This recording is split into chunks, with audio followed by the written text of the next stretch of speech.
¿qué se le llama? Se le llama a los fluidos cuya, y esto lo vamos a ver en detalle un poco más adelante cuando empecemos a ver dinámica de los fluidos, se le llama a los fluidos que la relación entre la tasa de deformación del fluido, tasa de deformación se entiende a cómo varía el perfil de velocidades respecto de una longitud determinada. A ver, aguárdenme que voy a hacer un dibujito breve. ¿Dónde tengo? Acá tengo que pasar un dibujito. Bueno,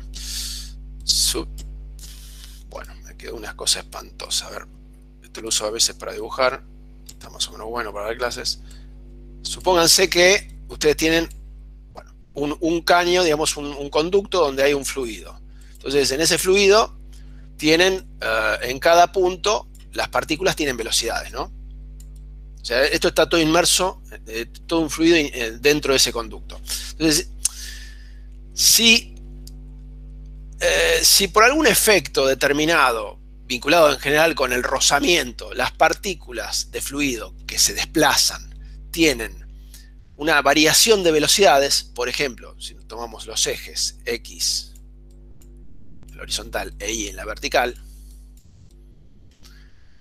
y ustedes, digamos, por un rozamiento, por una fricción que se produce en los fluidos, ustedes ven que, supongamos, acá abajo tienen una velocidad determinada, o sea, acá una partícula que está acá tiene esa dirección y esa magnitud de velocidad, una partícula que está un poco más arriba tiene, supongamos, la misma dirección, o sea, es paralela, pero una longitud un poco mayor, y así sucesivamente.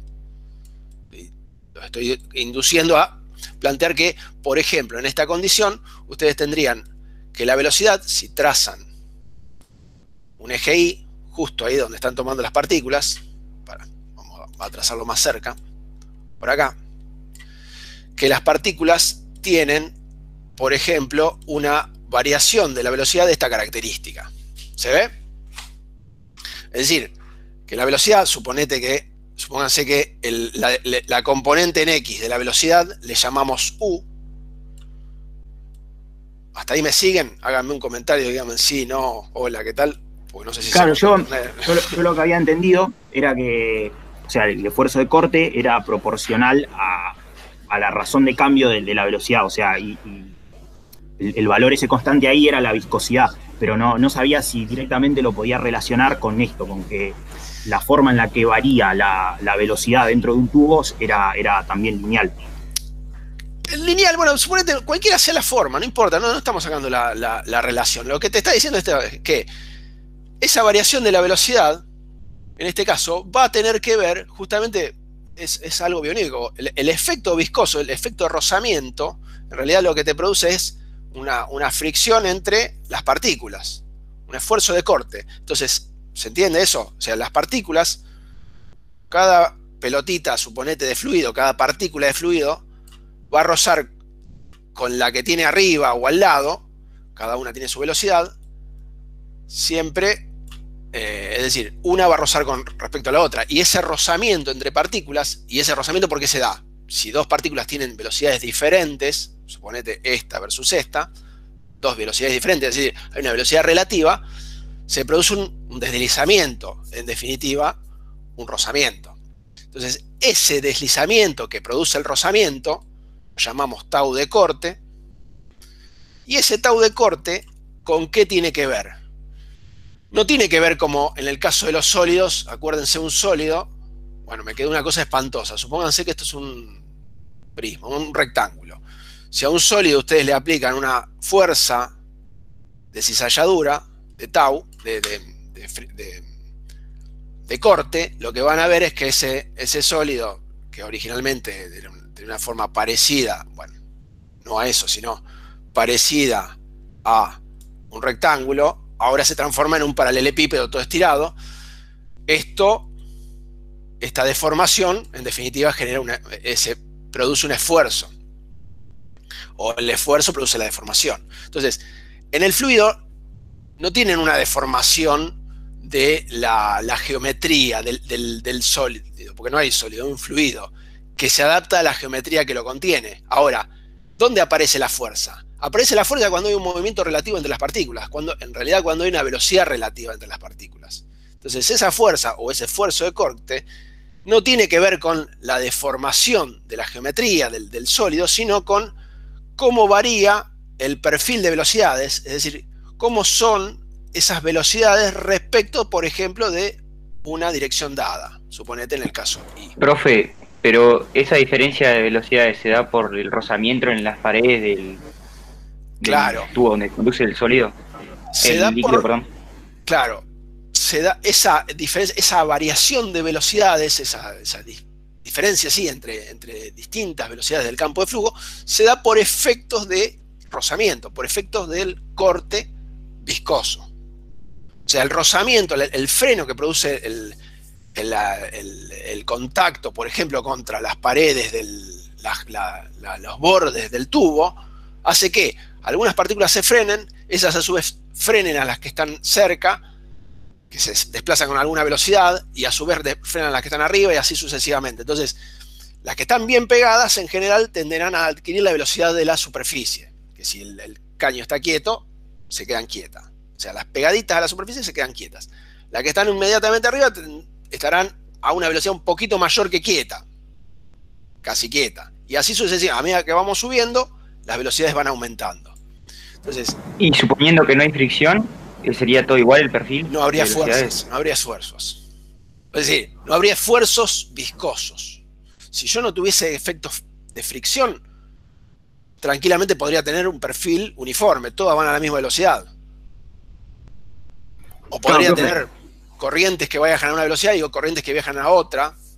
Yo acá tengo un paquete de partículas que viaja, o sea, una zona de flujo que viaja a una velocidad, y pegado a ese paquete tengo, suponete que tiene este módulo. Y arriba tengo otra que viaja a otro módulo menor. ¿No? Sí, perfecto. Pero al no haber efectos viscosos, al no haber fricción, no existe una fuerza de cizalladura entre estas partículas y estas partículas. El problema del esfuerzo de corte se produce porque hay, justamente por el efecto viscoso, por las partículas entre sí y entre las partículas y las superficies que lo contienen. Profe. Sí. Justamente a eso, vos ahí escribiste que el esfuerzo de corte es igual a la derivada de la velocidad con respecto a la altura. Bueno, o sea, ahí no te estaría faltando que multiplicar por la viscosidad. Y ese coeficiente... Sí. No, está bien, pero ese coeficiente de viscosidad es el que te hace en la otra gráfica, en donde mostraba el newtoniano con respecto al no newtoniano, que sea lineal o no. Ahora, mi pregunta era, esa derivada con respecto ahí, de la velocidad con respecto ahí, ¿tiene que ser constante o no? O no necesariamente.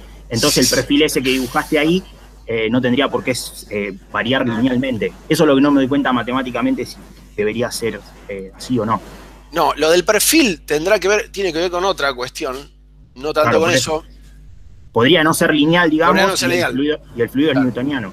Bueno, después vamos a ver con qué tiene que ver, pero la relación, la variación, o sea, ese gradiente, cuando la pendiente es constante, sería el caso de un flujo newtoniano.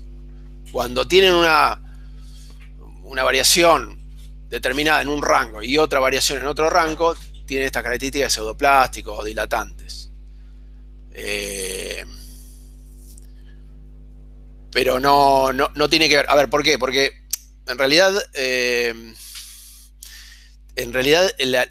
el perfil tiene que ver con la distribución, o mejor dicho, con el medio en el que estén. Es decir, yo estoy haciendo acá en este ejemplo un caso particular, supongamos que tiene una distribución lineal, en donde lo vamos a ver un poco más adelante, donde ustedes pueden tener una placa fija en el fondo, abajo, esta placa está quieta, y esta otra placa, un ejemplo bidimensional estamos haciendo, se desplaza con una velocidad determinada, U grande. Claro, porque cuando... O sea, en ese caso sí sería una distribución de este tipo, una distribución de velocidad de tipo lineal. Ahora, Si tuviésemos dos placas fijas, la distribución va a ser de tipo parabólica. Ah, está bien. Porque en el libro cuando deduce la viscosidad, digamos, o sea, es como que toma que esa variación de velocidad dentro de las placas, toma como que es lineal. Por eso no. Es porque una de las dos placas se mueve. Claro, tal cual. Ese ejemplo que te plantea, en realidad Claro. ese ejemplo lo vamos a ver un poquito más adelante cuando vamos los ejemplos de Coudet y de... no me acuerdo el otro nombre. Bueno, son ejemplos particulares de flujos viscosos y bidimensionales en ese caso, donde podemos plantear las dos condiciones, ya sea que las dos superficies se desplazan, una se desplaza y la otra no, o se desplaza solo el fluido y las superficies de frontera están quietas. Bien, entonces podría ser newtoniano y el perfil ese ser una parábola. Esa era la pregunta. Sí, Perfecto, tal cual. Lo que te dice A ver, ¿por qué se define newtoniano? Porque la relación entre la deformación y la tensión es lineal. En realidad es una pendiente constante que está vinculada con ese coeficiente, o se asume constante con ese coeficiente de viscosidad que es el mu. Ese mu dependerá del tipo de fluido, la característica del fluido, ese mu puede ser, como decimos, un factor constante. Claro, eso le iba a decir, o no serlo, y ahí no sería newtoniano. Profe, sí. Y además tiene que empezar en cero la relación de deformación y estrés, porque veo que el Big Bang Plastic ese también es lineal, pero como no empieza en cero... El Big Bang Plastic es las grasas, son lo que se conoce como grasas o fluidos, creo que le llaman reopépticos. No sé si ustedes han trabajado o han visto el efecto de las grasas. En general las grasas, cierta viscosidad, cuesta empezar, cuando tienen mecanismos con grasas, cuesta iniciar el movimiento. O sea, hay que hacer una carga inicial y una vez que se arrancó, ya una vez que se empezó el movimiento, ya el estrés, la tensión de corte o el esfuerzo de corte está vinculado con la velocidad de deformación. Claro, pero sería un fluido no newtoniano. No. Sería un fluido no newtoniano esto, sí. Ok. Los fluidos newtonianos arrancan en cero, o sea, cuando no hay movimiento no hay que hacer esfuerzo. Cuando está en un estado estacionario, ¿no? Estático. Y a medida que se empieza a deformar, o sea, a medida que se desplaza el fluido respecto de una frontera, ahí la tensión aumenta linealmente respecto a la deformación. Y la deformación es la deformación del cal de hidrostática. Esto está también en la planilla, en la plataforma, que es la presentación. Asumimos que la hidrostática es la situación en donde no se tiene en cuenta el desplazamiento del fluido, es decir, la velocidad de todos los elementos del campo de flujo es nula o es, digamos, igual a cero, por supuesto referido a un sistema de referencia, ¿no? ¿Por qué? Podría ocurrir tranquilamente el caso, algo parecido a lo que vamos a ver, de un recipiente que, supongamos, contenga a una cierta cantidad de fluido y ese recipiente se esté desplazando a una velocidad determinada, ¿no? A una velocidad v. Ese recipiente respecto de... y el fluido en particular respecto de un sistema de referencia fijo a la Tierra, se va a estar desplazando, se va a estar moviendo. Ahora, si nosotros referimos nuestro sistema de referencia a alguna parte del sistema que lo contiene, digamos, al mismo recipiente, el fluido va a estar quieto respecto de ese recipiente. Entonces, a mí lo que me interesa es que respecto de mi sistema de referencia, el fluido no tenga desplazamiento, no haya desplazamiento relativo de las partículas del fluido entre sí. Y bueno, en la estática, dado los efectos de tensión superficial. En esos casos, ustedes habrán visto que las fuerzas de presión son siempre perpendiculares a la superficie, es decir, a una superficie determinada, la presión siempre va a ser, el esfuerzo debido a la presión siempre va a ser normal a esa superficie. Bueno, esto lo pueden ver, la teoría la pueden ver bien desarrollada en el Sengel. Los libros, avísenme si no los pueden descargar, pero están ahí en los links en la guía de clases, y en el White. Bueno, después los dejo para que se hagan estas preguntas, pero ahora yo les hago esta pregunta. ¿Qué era para ustedes qué es para ustedes el principio general de la hidrostática?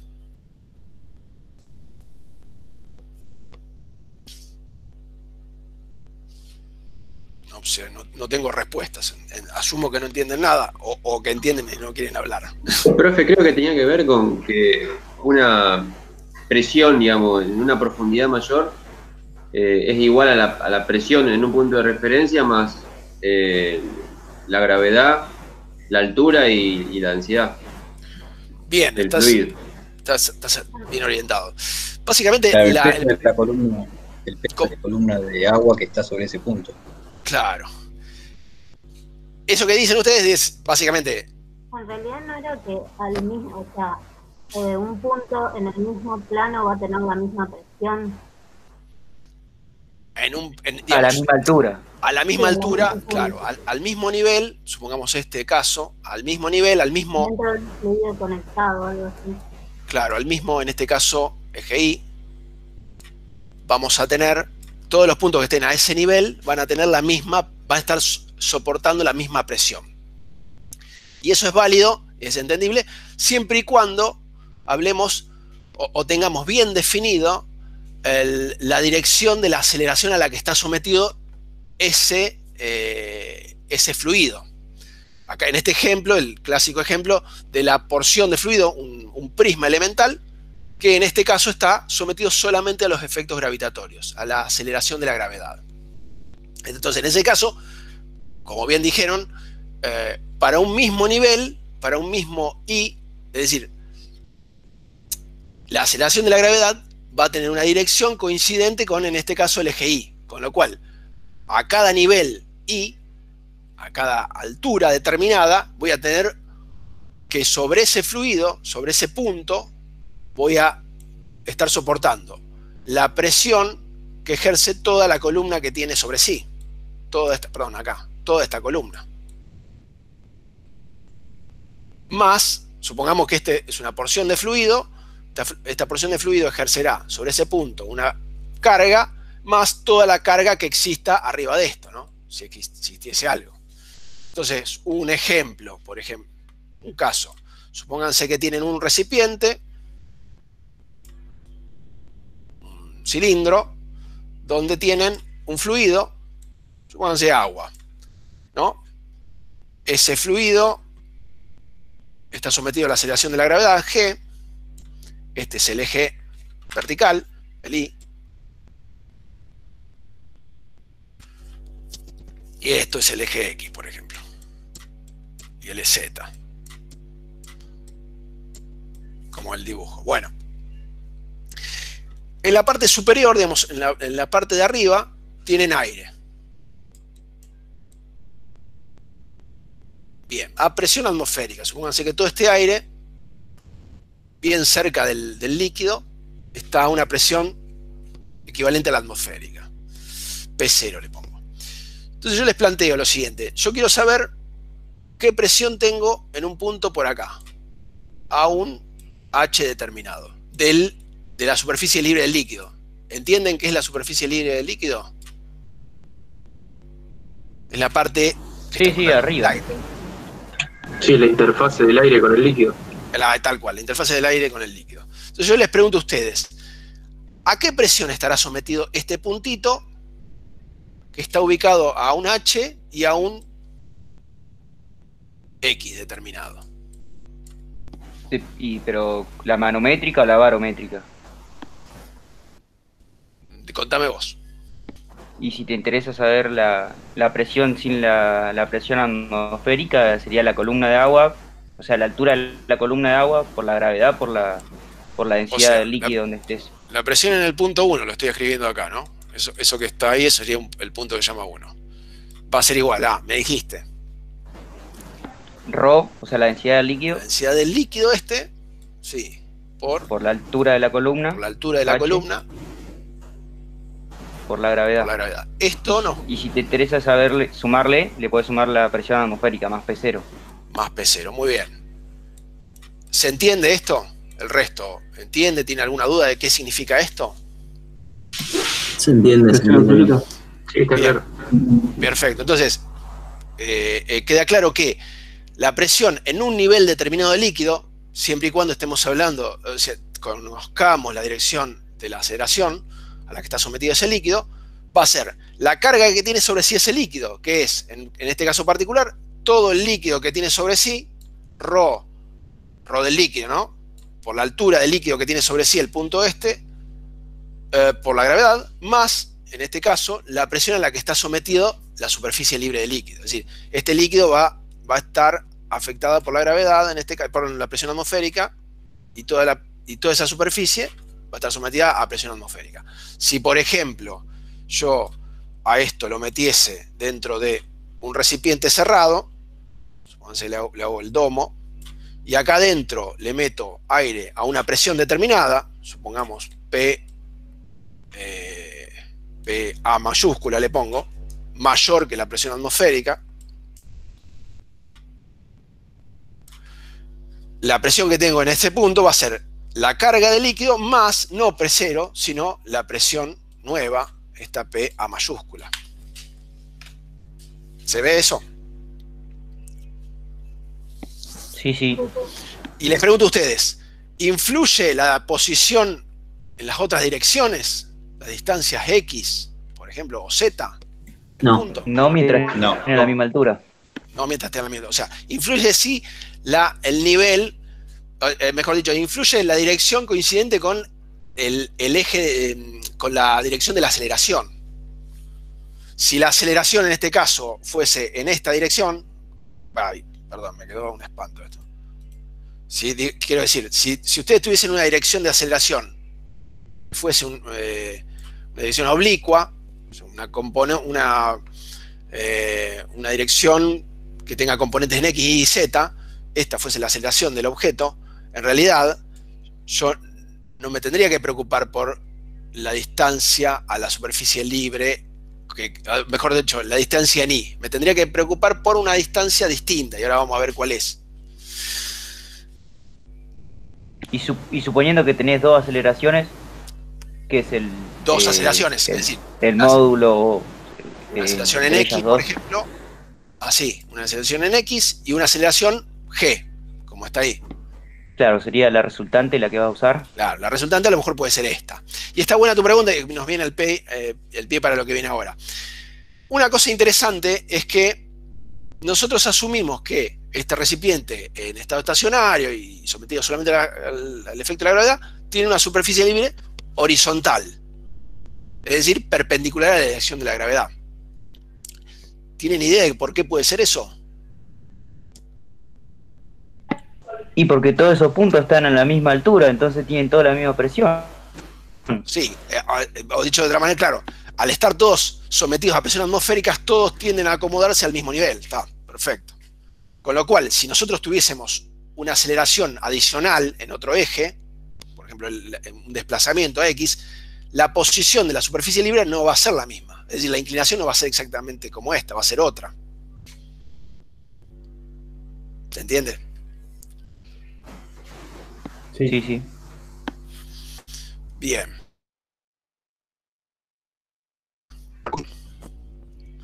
Bueno, estas son las fuerzas resultantes en X, Y y Z, eso, basadas en el principio general de la hidrostática. Y esto concluye en definitiva que para un caso general, el gradiente de presiones estará vinculado con la carga de líquido a la que está sometido el objeto. Y lo que decíamos recién, ¿qué pasa si adicionalmente al efecto gravitatorio, al G, sometemos al recipiente a una aceleración, o mejor, en realidad la aceleración estaría en este sentido? A ver, es decir, el objeto se desplaza con una velocidad determinada en las X positivos y el fluido recibe una aceleración igual y opuesta al desplazamiento. y a su vez el fluido ejerce una aceleración o una fuerza opuesta al recipiente con sentido opuesto, con sentido contrario. Entonces, ¿qué pasa cuando tenemos una situación como esta, donde el fluido está sometido a la aceleración de la gravedad y a la aceleración, en este caso lineal, debido a un desplazamiento está, no sé, contenida por algún vehículo que se desplaza, se acelera X. ¿Qué va a ocurrir? Que la resultante de las aceleraciones va a tener una dirección oblicua, o sea, no va a ser ni vertical ni horizontal, va a ser una componente o va a ser una composición de esas dos direcciones. Acá me quedó bastante. ¿Qué va a ser perpendicular a la superficie del líquido? Va a ser perpendicular, tal cual, va a ser perpendicular a la superficie del líquido. O sea, esto, feo como me quedó, esto es perpendicular. Esta va a ser la aceleración resultante, que tendrá una componente horizontal vinculada con la aceleración a la que está sometido el líquido en el eje X, o sea, la aceleración con que gana velocidad en el eje horizontal, y la aceleración de la gravedad.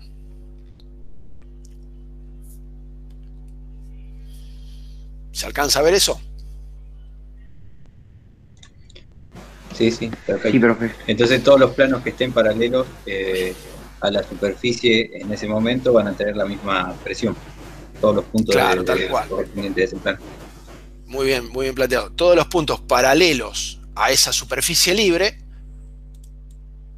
todos los puntos que estén contenidos en esos planos paralelos, porque esto es una situación tridimensional, es decir, esto sería supongamos que es un recipiente cilíndrico, serían planos de sección circular.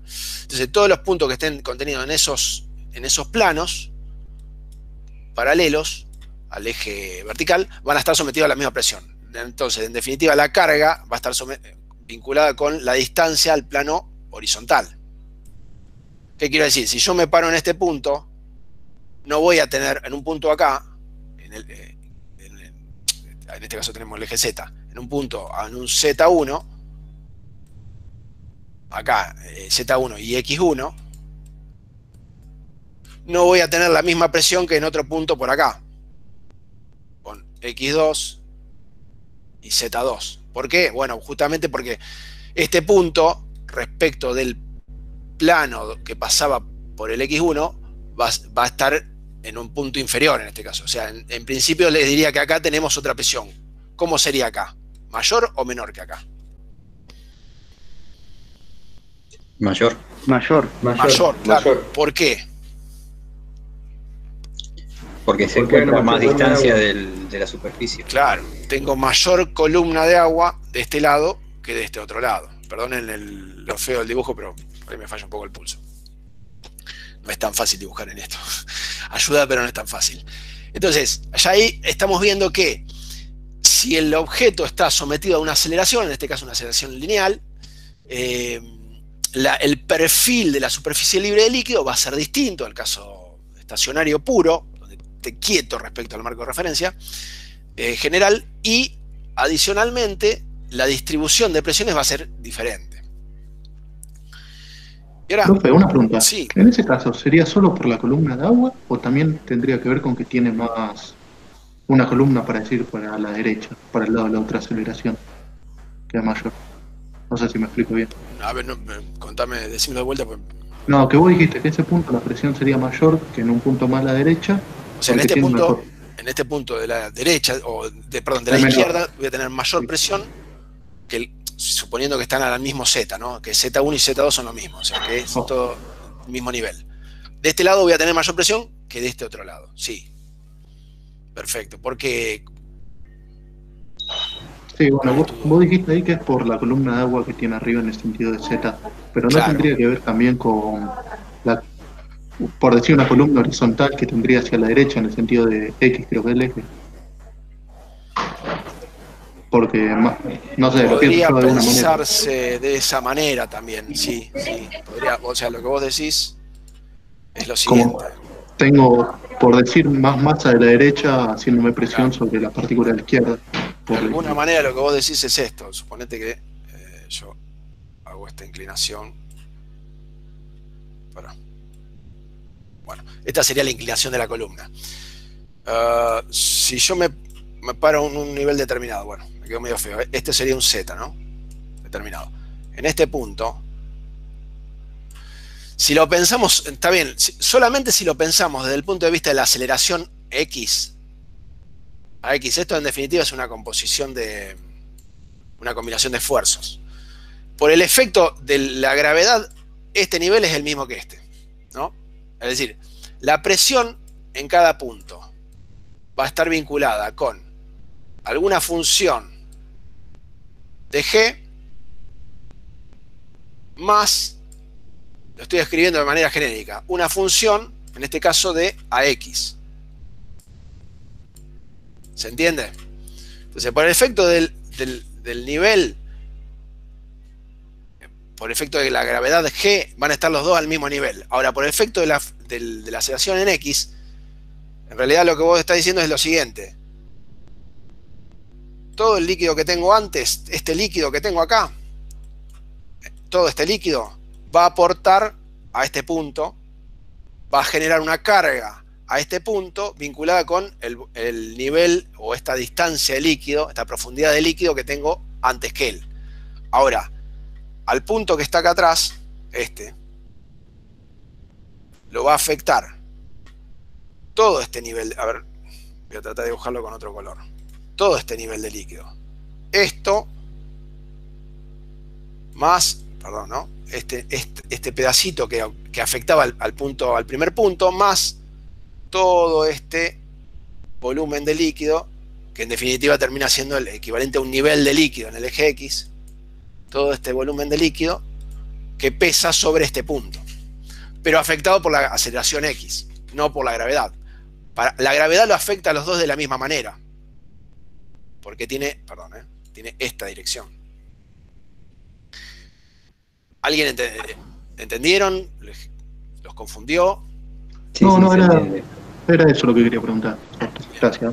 También se puede plantear un sistema que esté fijo a la superficie del agua. Entonces, cuando el agua se inclina, el plano del agua se inclina, también se inclina el eje Z, y entonces ahí se va a ver con más claridad la profundidad. Claro, al inclinarse el eje Z, en realidad tu nuevo eje va a tener un Z local, digamos, un Z local, va a tener un nuevo eje Z, entonces tu profundidad va a estar vinculada con ese eje Z. Está bien. Perfecto. Profe, y yo tengo una pregunta. Digo que marca el ángulo θ ahí, ¿eso tiene que ver con la aceleración nada más, el ángulo de su forma, o con el líquido que tenés adentro también, o con las propiedades, digo, del líquido? En realidad, la aceleración, está buena la pregunta, bueno, acá me quedó medio... Voy a borrar algo de todo esto. Guardame. Voy a borrar un poquito de todo esto que me quedó inentendible. Ese ángulo θ...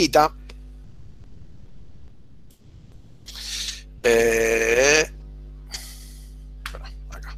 Ese ángulo θ, te decía, tiene que ver con la relación de aceleraciones, es decir, la relación entre la aceleración X y la gravedad y G te va a generar una resultante. Bueno, acá me quedó al revés, la aceleración X tendría que ser al revés, perdón, acá. Decía, la aceleración X así y la gravedad te va a generar un ángulo θ que coincide con el ángulo θ de la vertical, o mejor dicho, de la pendiente la pendiente nueva, la pendiente de la superficie libre del fluido acelerado versus la superficie libre del fluido sin acelerar en el eje X, que era esta, la horizontal. Claro, entonces es lo mismo tener agua que tener aceite ahí.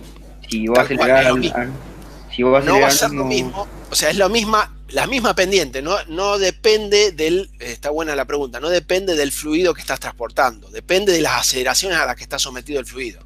Claro. De la relación de gravedad con la aceleración lineal que tengas. Tal cual. Lo que no va a ser lo mismo es el efecto que produzca ese fluido. ¿Por qué? Vos bien dijiste, agua y aceite. El aceite, por ejemplo, suele tener una densidad menor que la del agua. Con lo cual, la carga que en las presiones que No sé qué pasa, Gastón, pero se corta. ¿Me escuchás ahí? Ahí te escucho, pero a veces se corta. Ahora que estoy viendo, bueno, puede ser que tengamos algún problemita. Sí, bueno, hay cosas que no las puedo evitar. Avísenme si se corta nuevamente. No, te decía. ¿Ahí me escuchan bien? Sí, ahí se escucha. Bueno, te decía, la forma que va a tomar, el perfil que va a tomar la superficie libre va a ser lo mismo, ya sea transportes agua, aceite, petróleo o algún otro fluido, líquido, en este caso estamos hablando de líquidos. ¿Por qué? Va a tomar esa pendiente en función de las aceleraciones a las que esté sometido. Lo que no va a ser lo mismo es el efecto que produzca, es decir, la presión que genere a un nivel determinado. A este nivel, a este Z determinado, la presión que se genera en este punto no es la misma si tenés aceite que si tenés agua. No, claro, ahí cambia la densidad de cada uno de ellos. La densidad, claro, tal cual. Bueno, ¿alguna duda sobre esto? Sí. Profe, puede ser que, o sea, el ángulo no depende del fluido que tengo, pero lo que va a depender del fluido va a ser el tiempo que tarda en formarse ese ángulo. Sí, bueno, claro, a ver, está bien tu pregunta. Si nosotros observamos un vaso de agua y comparado con un vaso que tiene, no sé, aceite o algún fluido muy viscoso, vamos a ver que el agua tarda menos en acomodarse o amoldarse o desplazarse, si quieren, que el aceite. Bueno, nosotros acá estamos analizando un caso previo, o un caso más básico, que sería un caso estacionario. Es decir, no estamos pensando en todo el transitorio que lleva el fluido a adquirir esta forma. Nosotros decimos, bueno, lo aceleramos y logramos que la aceleración se mantenga constante. Una vez que se acomodó ese perfil, al principio va a oscilar hasta que se acomode. Bueno, en ese caso lo empezamos a hacer, no analizamos el caso previo. ¿En qué influye un fluido más viscoso o menos viscoso? Bueno, justamente en ese tiempo de reacción. Y eso sería más un caso vinculado con la dinámica de los fluidos, que es algo que vamos a ver después. Pero sí, influye. Influye en eso, influye en cómo se acomoda la superficie libre. Pero una vez que entraron en ese estado estacionario, es decir, que adquirió esa pendiente, digamos, los dos vasos, uno con agua y otro con aceite, lo que va a diferenciar un caso del otro va a ser la carga que generen sobre un nivel determinado, no el perfil va a ser el mismo. ¿Se entendió? Sí, perfecto, gracias. Bien. Aquí tienen el caso genérico y los niveles, digamos, ahí estaría mejor dibujado que lo que acabo de dibujar. Importante, bueno, acá ya está definida la tangente de ese ángulo, como les decía, está vinculada con la aceleración. En este caso sería un caso genérico, si tuviésemos aceleración en X y en Z, si tuviésemos los dos casos, un vaso desplazándose en el ascensor, por ejemplo. Pero supongamos que no tenemos esa aceleración en Z adicional, o sea, que se desplaza hacia arriba, por ejemplo, sube en el ascensor. Este sería el eje Z, ¿no? Y este es el eje de la gravedad. Bueno, en ese caso tendríamos solamente la aceleración en X. Bueno, lo importante es que ese ángulo de inclinación estará vinculado con la relación entre el ángulo en un eje versus la aceleración en un eje versus la aceleración en el otro eje normal a ese eje.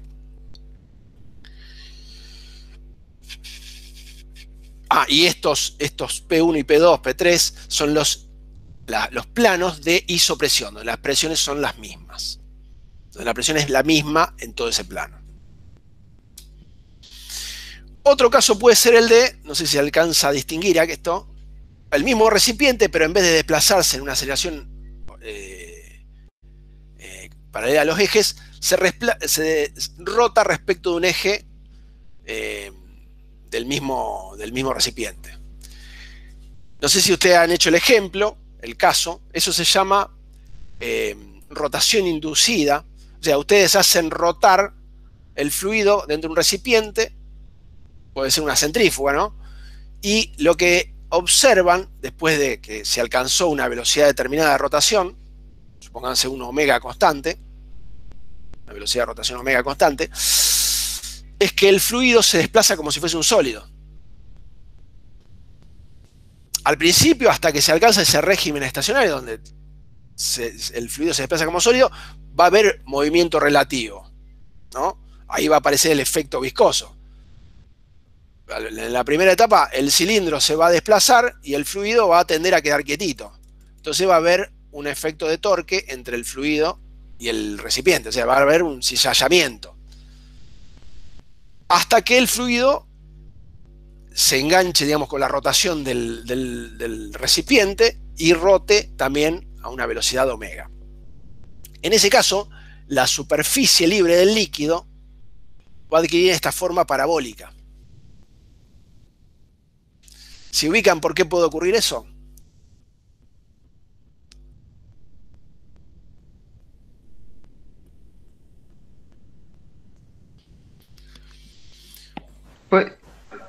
Puede ser o sea, como la rotación se da más rápido sobre los bordes, o sea, no rota el eje, entonces la presión va a ser menor en los bordes y se va a ir haciendo más grande a medida que se acerca al eje de rotación, que es donde tiene más velocidad. Claro, a ver, sí, dicho, quizás te lo resumo un poco, está bien el planteo. En realidad lo que tenés es que más cerca del borde, la velocidad de desplazamiento, en definitiva, la velocidad tangencial, donde está rotando, la velocidad, la V tangencial del fluido, es mayor. O sea, a medida que aumenta el R, a medida que nos vamos más hacia afuera, tiene mayor velocidad de desplazamiento. Hay una aceleración centrípeta. Claro, hay una aceleración centrípeta. En definitiva, bueno, me sale medio feo, pero imagínense que esto es un cubito diferencial de fluido. Ese cubito diferencial de fluido va a estar sometido a una aceleración centrífuga y centrípeta, o sea, el fluido va a tender a irse hacia afuera. Esa aceleración que lo tiende a llevar hacia afuera es el equivalente similar a la aceleración que teníamos cuando el fluido se desplazaba en el eje horizontal. Entonces el fluido va a estar sometido a esa aceleración más la aceleración de la gravedad. Cuando nosotros integramos todas las aceleraciones, lo que nos da es perfiles de presiones de tipo parabólicos. Es decir, cada elemento de fluido va a estar sometido a estas aceleraciones. Sería en cada punto perpendicular a esa curva. Claro.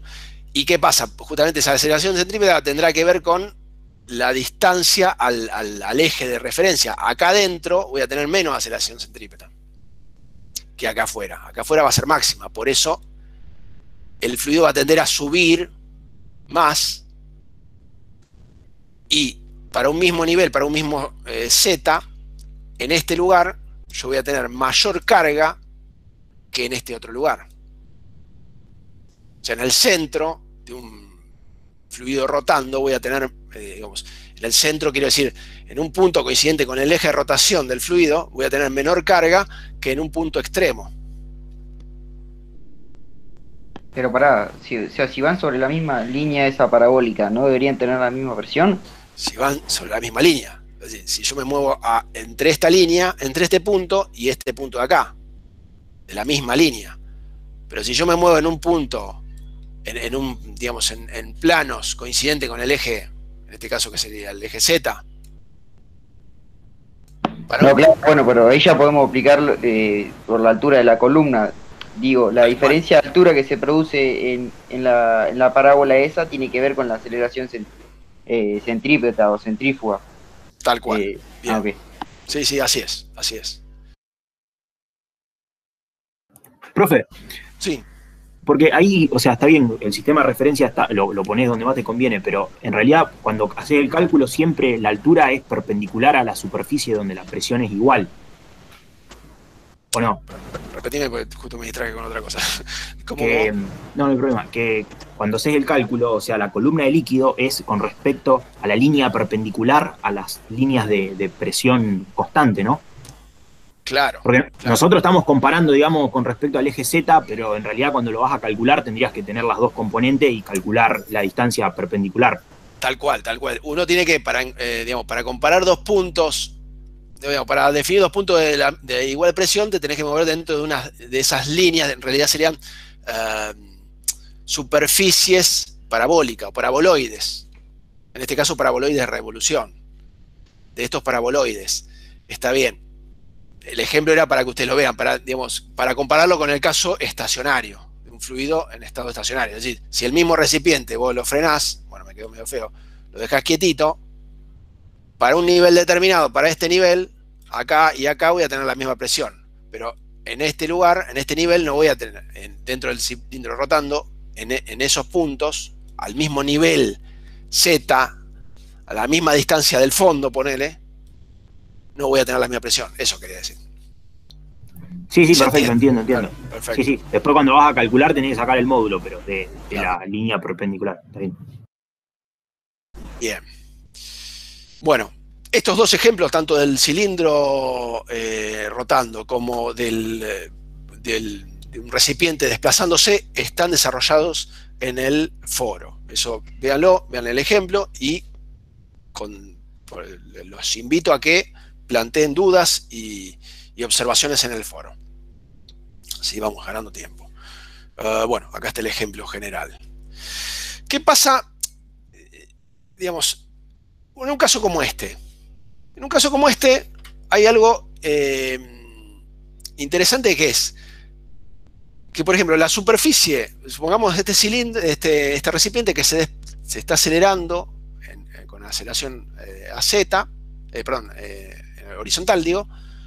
Si ustedes se fijan, por ejemplo, en la superficie frontal, supónganse que esto es un rectángulo, en la superficie delantera, quiero decir, el nivel de líquido que tiene en esa superficie delantera es menor que en la trasera, ¿no? Y si se ponen a pensar,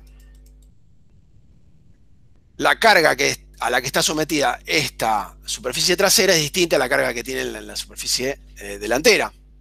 Entonces, ya desde un punto de vista ingenieril, si ustedes tienen que dimensionar este recipiente que va a estar sometido a una aceleración, probablemente tengan que tener en cuenta estos fenómenos, donde quizás, si va a estar siempre acelerado en la dirección X, tal vez la superficie frontal no sea tan importante, no deba ser tan robusta como seguro la superficie trasera.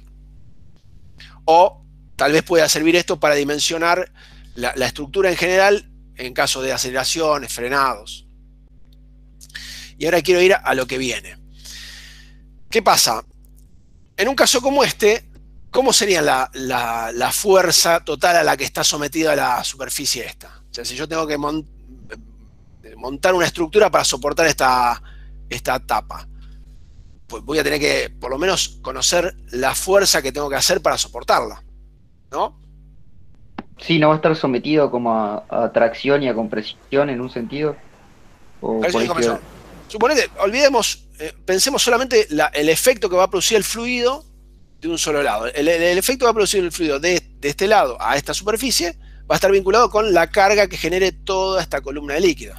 ¿No tendrías que integrar la presión ni por el área? Bien, integrar la presión, perfecto. Entonces, lo que yo sé que de un lado, por ejemplo, de este lado, esta superficie, voy a tener toda una distribución de presiones, a lo mejor con esta característica, ¿no? O sea, arriba de todo, donde tengo superficie libre, nula, o equivalente a la presión atmosférica. Y abajo, presión máxima. Entonces, lo que decís es, ¿qué hago? Integro toda esta superficie, todas estas presiones, la sumatoria de todas estas presiones, aplicadas en cada uno de los diferenciales de área. En todo el área. Que sería el equivalente a lo que hacíamos, o lo que hicieron en... corríjame, ¿cómo se llama ahora? Mecánica de materiales. Mecánica de materiales. Bueno, ha cambiado 2 o 3 veces el nombre y yo ya me perdí. Ya demuestra que tengo varios años. Cuando ustedes tenían, por ejemplo, una carga repartida en una viga empotrada, tenían que integrar carga repartida, por ejemplo, en este caso de distribución lineal, parecida al efecto que produce el líquido ¿no? Profe, pero yo lo que no me cierra, o lo que no entiendo es que ¿por qué vos ponés la fuerza de la presión perpendicular a la superficie y después cuando dibujás las líneas donde la presión no son iguales no es perpendicular a la superficie, es como que formaría un ángulo? Por ahí, o sea, no tiene nada que ver, pero no veo por qué las presiones o la fuerza que ejerce la presión sobre la cara la pones perpendicular a ella. No sé si esto responde a tu pregunta, pero la presión, a ver. Yo entiendo el modelo de que si es hidrostático, o sea, si tenés un balde donde no se mueve nada, sí sé cómo es la distribución de presiones lineal que aumenta en el fondo, pero ¿es lo mismo entonces si está moviéndose el fluido? Si está moviendo el fluido, aparece por efecto de superposición, digamos, como adicional una superposición de efectos, la carga extra que puede producir esa aceleración ya sea lineal o angular. Pero digamos, ¿qué hace? O sea, esa presión extra ya está como sumada por esa columna de agua más alta, eso es lo que me queda. Más alta, claro. El efecto que vos observás cuando acelerás, haces rotar el líquido, es que el agua se adapta, o sea, mantiene siempre la presión constante en una superficie determinada. En el caso de la superficie libre, en contacto con la atmósfera, va a mantener siempre la presión atmosférica. Y hacia abajo, hacia el interior, va a tener también superficies de equipresión, de isopresión. Y la única manera de lograrlo, en un caso rotante, es manteniendo estos perfiles parabólicos. Entonces vos podrías tranquilamente calcular la carga que se produce obteniendo, digamos, la superficie de isopresión versus el radio, o directamente calculando la carga que hay de líquido sobre el... Es decir, si vos medís con una regla la carga de líquido que tenés sobre el nivel que querés medir, de ahí sacás la presión. O sea, este H va a producir una presión dada por esa altura por el peso específico del líquido que se esté desplazando. Claro, por la gravedad. Ahora, la presión siempre es perpendicular. La presión es un escalar, no depende de la dirección. Y por definición, la demostración está en el libro, no quiero llevar mucho tiempo, pero por definición la presión siempre es normal a la superficie sobre la que se ejerce. O dicho de otra manera, la presión es una fuerza normal a la superficie sobre la que actúa. Son fuerzas aplicadas sobre áreas. Entonces, son millones, si querés, infinita cantidad de pequeñas fuercitas aplicadas sobre un área, sobre pequeñas franjas de áreas, que integradas me dan un efecto total de fuerza. Es decir, ¿qué pasa? Si vos tenés en el caso de un cilindro, de un recipiente, digamos, no sometido a la aceleración, a ninguna aceleración excepto la de la gravedad, vas a tener que a un mismo nivel las presiones van a ser todas las mismas. Pero a medida que nos desplazamos hacia abajo, las presiones van a ir cambiando, aumentando. Entonces, si vos graficás el perfil de aumento de esas presiones, vas a ver que en la parte superior, cerca de la superficie libre, va a ser mínima, y en la parte inferior va a ser... ¿Hasta ahí se entiende? Sí, entiendo. Entonces, vos tenés una distribución de presiones, que en este caso pues, es lineal. Cuando el tanque está, digamos, cuando tomás solamente el efecto gravitatorio.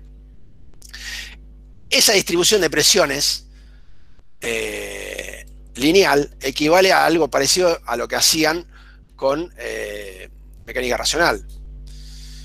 Entonces, para sacar la fuerza total que produce esa presión, la fuerza F resultante, lo que hacen es integrar, en ese caso a lo largo de la longitud, en este caso a lo largo de toda el área, todos los diferenciales de fuerzas aplicados, o en este caso sería diferenciales de presión aplicados a los diferenciales de área. Y todo esto estará vinculado con el I o el Z. O sea, cada una de estas presiones estará vinculada con el nivel a la que estamos evaluándola. Entonces, eso me va a dar una fuerza resultante, una F resultante.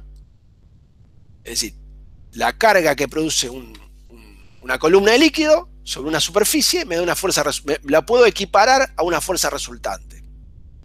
Ahora, también esa fuerza, o el ejemplo que veían de la viga empotrada, esa fuerza está aplicada,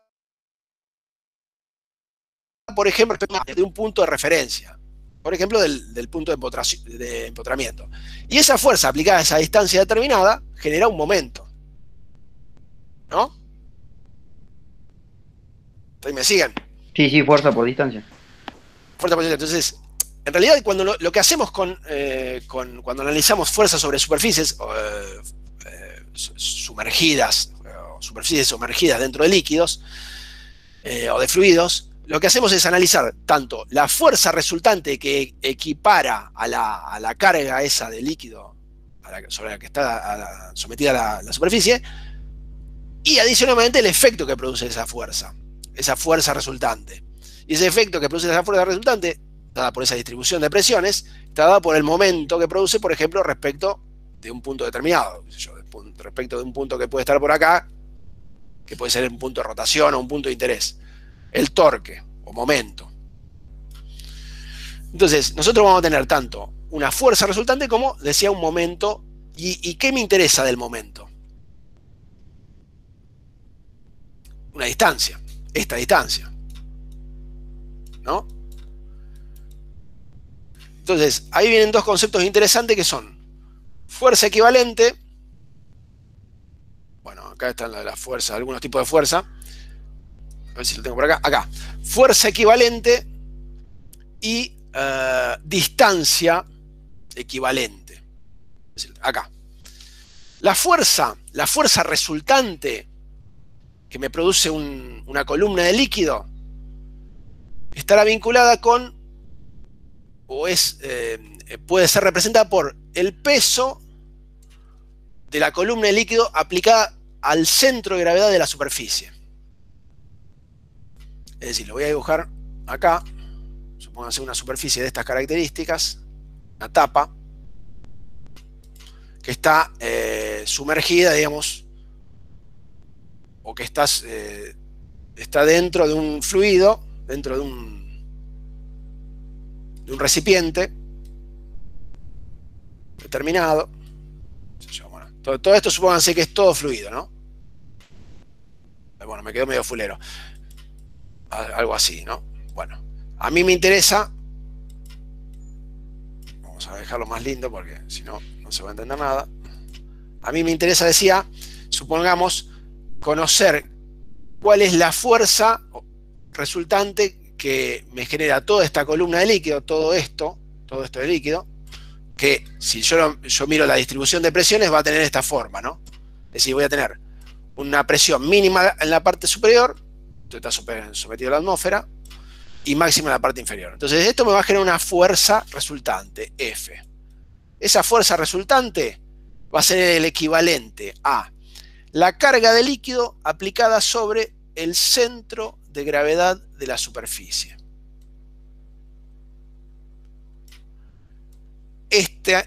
Vamos a dibujarlo, perdón, vamos a dejarlo en color rojo, así se ve. La carga de líquido aplicada sobre ese punto. O sea que no importa si, por ejemplo, el recipiente no está lleno hasta el tope, vos siempre aplicás la fuerza sobre el centro de gravedad de lo que quieras calcular. Del área mojada. Sí, como decís vos, suponete que el recipiente está lleno hasta por acá, ¿no? En realidad mi área mojada, lo voy a pintar en verde, va a ser esta. Entonces yo ahí voy a tener toda este área mojada. Ok, sea el centro de gravedad del área que está sumergida. Claro, el área, a lo mejor el centro de gravedad, si esto es un rectángulo, se me va abajo. ¿Por qué? Porque va a ser el centro de gravedad del rectángulo más pequeño que tengo. ¿Se entiende? Del área mojada. Sí, ok. Entonces, esa fuerza resultante es la carga de líquido aplicada sobre el centro de gravedad multiplicada por el área mojada, porque es sobre el área que está actuando. Sería en este caso... Profe, volviendo al caso que mostraba la viga arriba, o sea, vos tenías toda la viga cargada, ¿no? ¿Y por qué la aplica no sobre el centro de gravedad, que sería la mitad, supongo, de la viga, en este caso?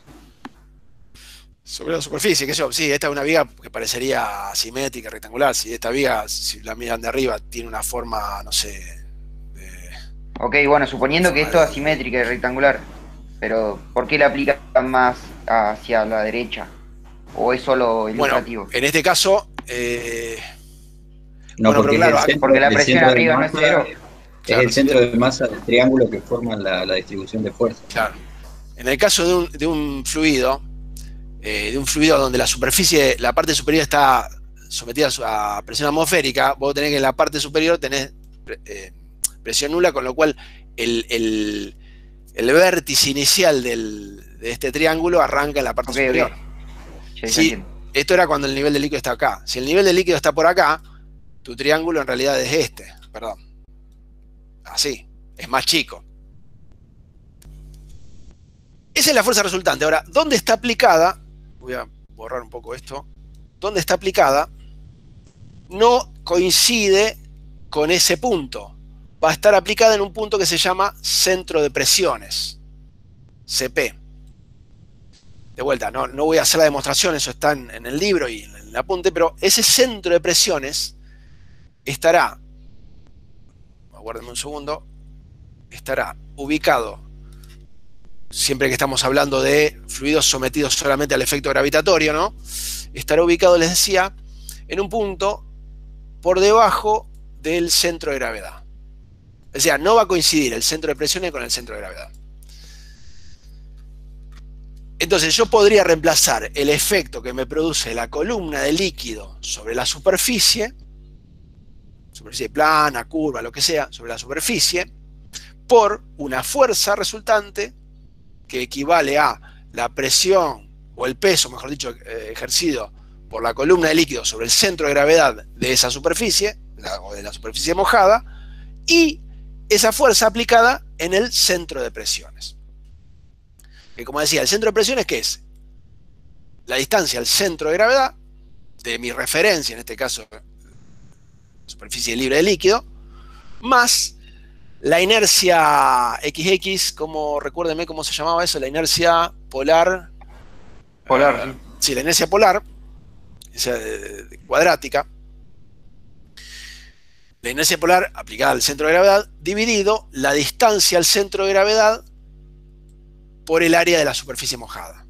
Entonces, una particularidad que tiene esto es que si el nivel de líquido aumenta, es decir, si este Z, si la distancia al centro de gravedad aumenta, se hace muy grande, en general este valor tiende a disminuir, con lo cual, digamos, para la misma compuerta con mayor nivel de líquido,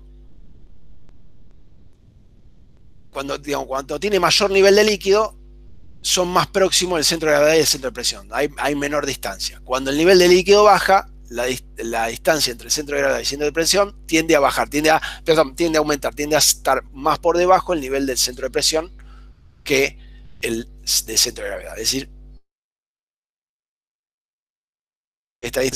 cuando el nivel de líquido disminuye, cuando se va para abajo. Cuando aumenta el nivel de líquido, esta distancia tiende a disminuir. Nunca son iguales, siempre hay una diferencia. Profe, yo tengo una duda. A mí no me queda claro si la fuerza equivalente está aplicada en el centro de gravedad o en el centro de presión.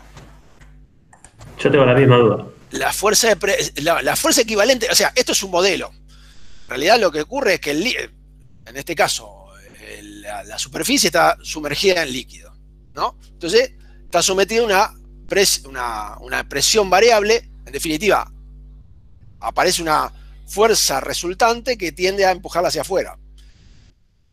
Ahora, esa fuerza resultante, debida a esa distribución de presiones, yo la puedo la puedo modelar con comentado, un valor de fuerza dado por la carga del líquido aplicada sobre el centro de gravedad de esa superficie, pero que para que produzca el mismo fenómeno que las presiones, la distribución de presiones, la tengo que ubicar no en el centro de gravedad, sino en el centro de presión. ¿Se entiende eso? O sea, el efecto que produce la distribución de presiones, la carga de fluido sobre la superficie, equivale a una fuerza aplicada, una fuerza resultante aplicada en el centro de presión. Entonces ustedes van a tener que calcular, por un lado, la fuerza referida al centro de gravedad, o sea, la carga de líquido aplicado al centro de gravedad de la superficie, pero esa fuerza, para representar el mismo fenómeno que me produce la distribución de presiones, tiene que estar aplicada en el centro de presión. ¿Se entendió o es un trabalenguas? Yo entendí. Está bien, profe. Ese centro de presiones, ¿no es siempre el 2/3 de la altura del triángulo que se forma? No necesariamente. El centro de presiones no. Eso puede tener que ver más con el centro de gravedad, pero el centro de presiones no.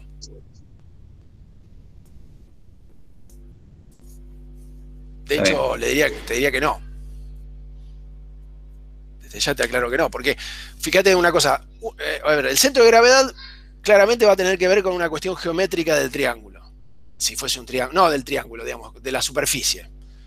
Con lo cual, vos ahí, si tenés un rectángulo, tenés una condición. Si tenés una superficie que tiene una forma circular, no sé, o rombo, o lo que sea la geometría, va a tener una distancia determinada, una forma de calcular la distancia. Y después estás afectando, digamos, le estás sumando la inercia, que la inercia es de la superficie sumergida, de la superficie sobre la cual querés calcular la fuerza equivalente. No del triángulo, el triángulo de presiones. El triángulo de presiones, acá a lo mejor queda medio chancho el dibujo, pero no sería sobre este triángulo, el equivalente a este triángulo. Sería sobre la geometría sumergida. Por favor, dame un segundo, voy a cerrar la puerta.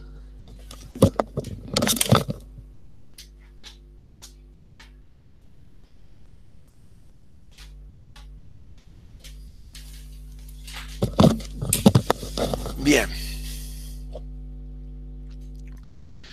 ¿Se entendió eso?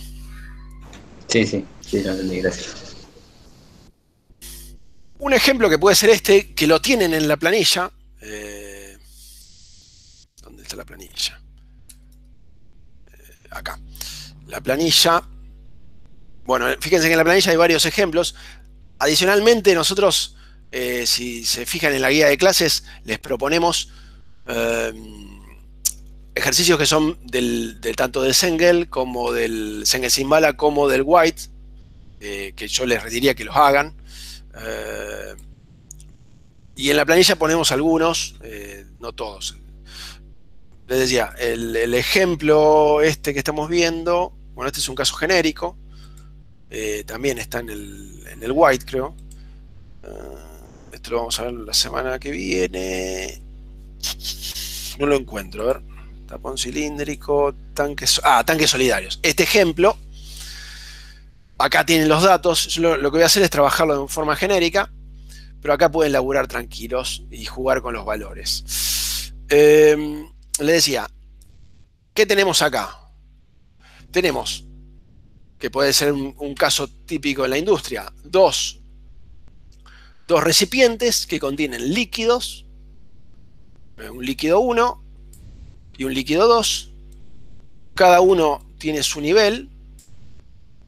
Hay una compuerta que los comunica y supónganse que por alguna cuestión de procesos, cuando se alcanza una determinada carga en uno de los cilindros, en un determinado nivel, por ejemplo, se permite ingresar parte al otro recipiente o al otro lugar que lo contiene.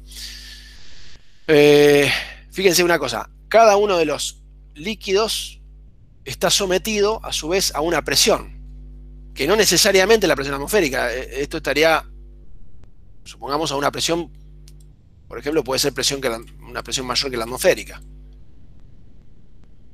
Y lo mismo del otro lado. Y la separación entre ambos se hace por medio de una compuerta, que si lo miramos de costado podría ser tranquilamente para simplificar, una compuerta rectangular. ¿Se ve eso?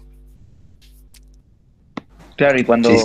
a mayor columna de agua en el tanque 1 va a ser mayor fuerza en la compuerta ahí abajo, ¿no? Tranquilamente podría ocurrir eso, mayor fuerza. Pero lo más importante es que, si yo esto lo extraigo, para verlo mejor, lo más importante, les decía, es que de los dos lados yo lo que voy a tener es distintas fuerzas y distintos puntos de aplicación. Y algo más importante es, supongamos que esto tiene que rotar o puede rotar respecto del punto A.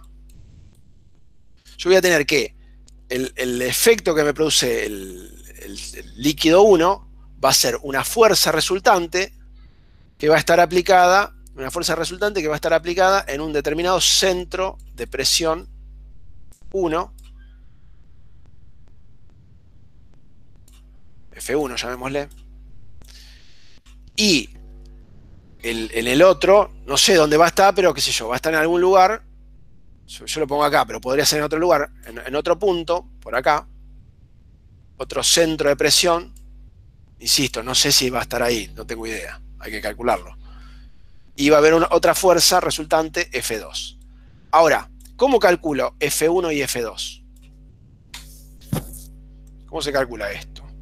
Y es la integral, como hiciste arriba. O sea, esa es muy de la fuerza, o sea, de la presión y diferencial de área.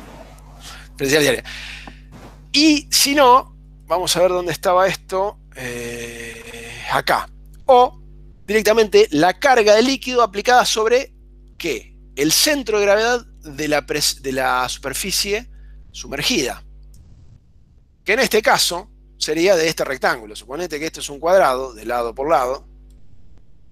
Sería el centro de gravedad de esta superficie sumergida. Esta, que es la compuerta. O sea, todo este rectángulo. Entonces, esta F1 va a ser la carga de líquido aplicada, la carga que ejerce el líquido, lo llamo como dice ahí, P, aplicado en el centro de gravedad, 1, por el área 1. Bien.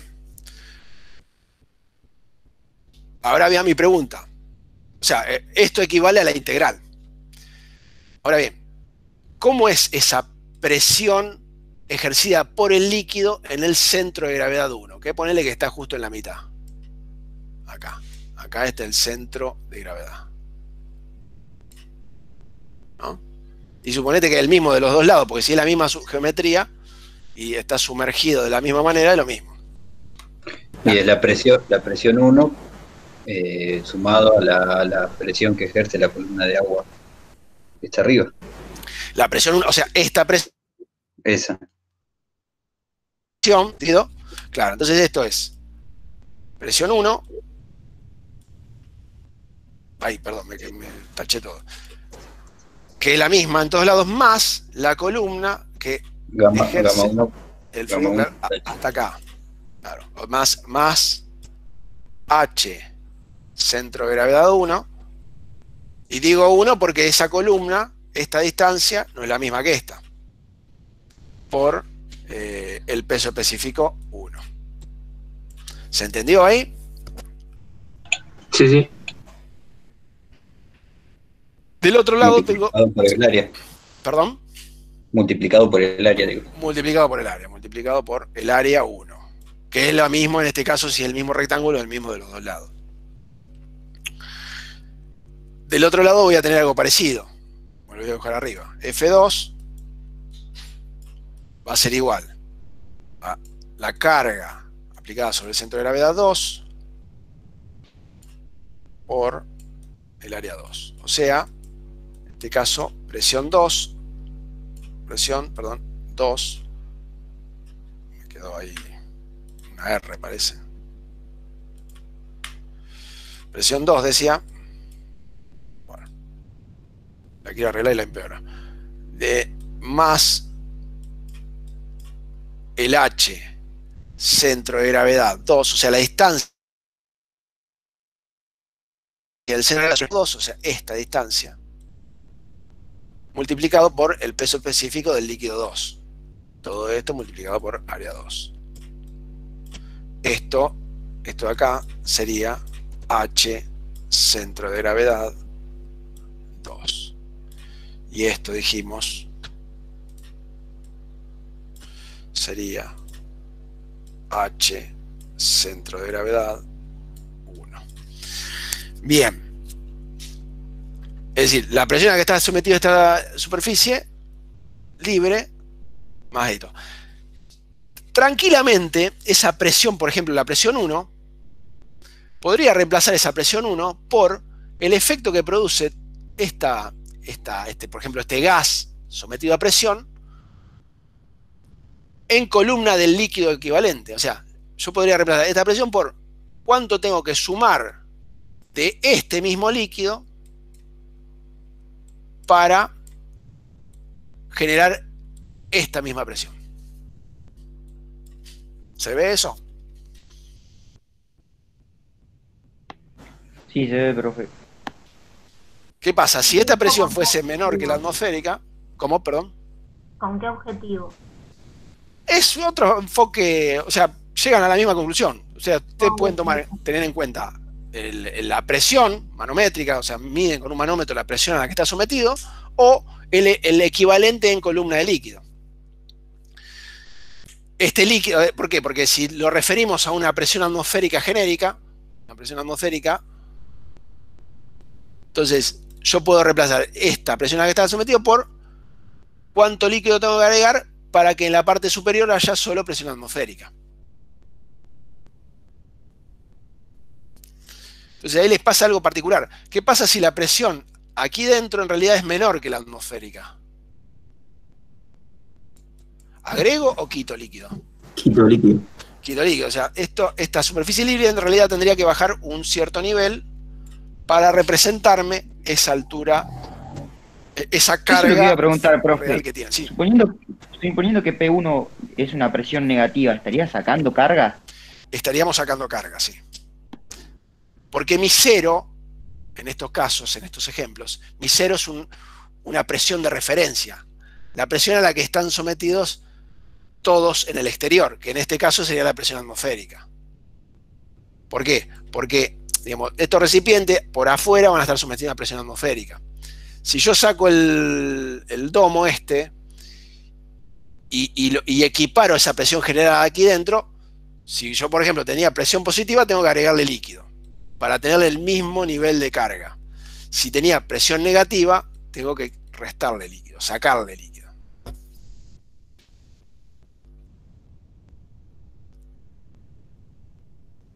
Digo, o sea, en el caso que, no sé si estoy diciendo bien, pero por ejemplo, hacer un vacío, ¿no? Que sea una presión en serio negativa, que no estés metiendo más volumen, sino sacando, la presión en el centro de gravedad sería menor. La presión en el centro de gravedad sería menor, sí, sí, tal cual. Porque en definitiva algo lo que estás haciendo es cargando menos sobre ese centro de gravedad. ¿Se entiende? Claro, por más que la columna de agua sea la misma, vos estarías cargando claro, menos. Generás una carga inferior. Quizás por eso planteé lo de transformar esa presión a la que estaría sometida la superficie libre de líquido en un nivel de líquido equivalente. Es, creo yo, más fácil de ver con niveles de líquido que con presiones. Porque en un caso como ese, donde vos reducís la presión por debajo de la atmosférica, la equivalencia de eso es quitarle líquido, quitarle cantidad de líquido, quitarle columna de líquido. Claro, pero al tanque 2. Al tanque 2, sí. En el ejemplo que estoy diciendo, que el tanque 2, por ejemplo, tiene presión negativa.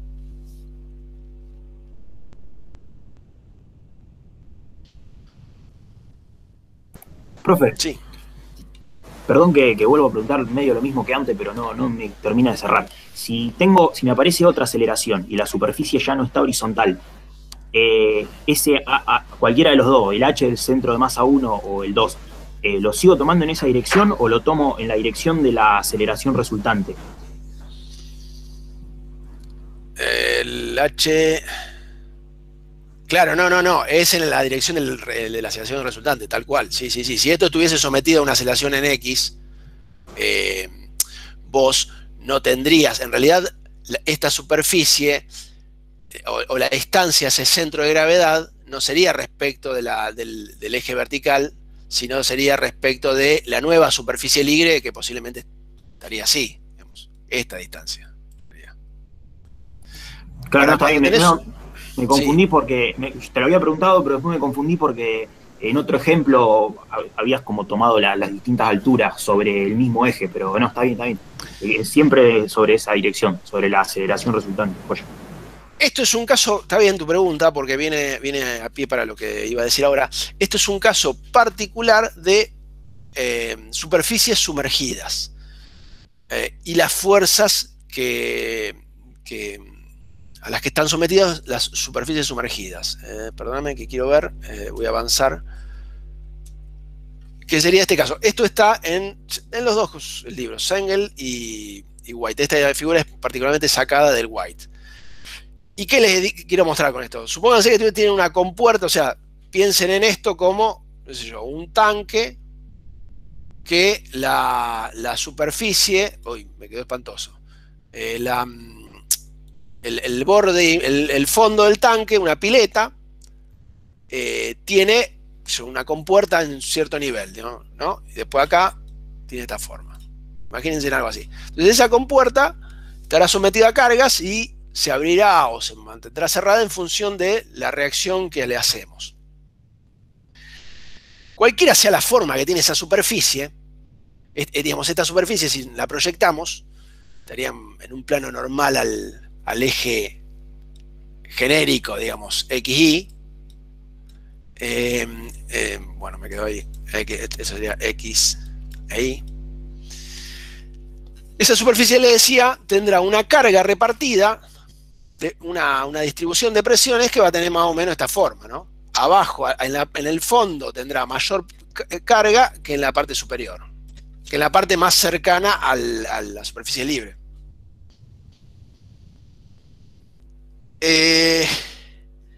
Y fíjense que esa superficie inclinada,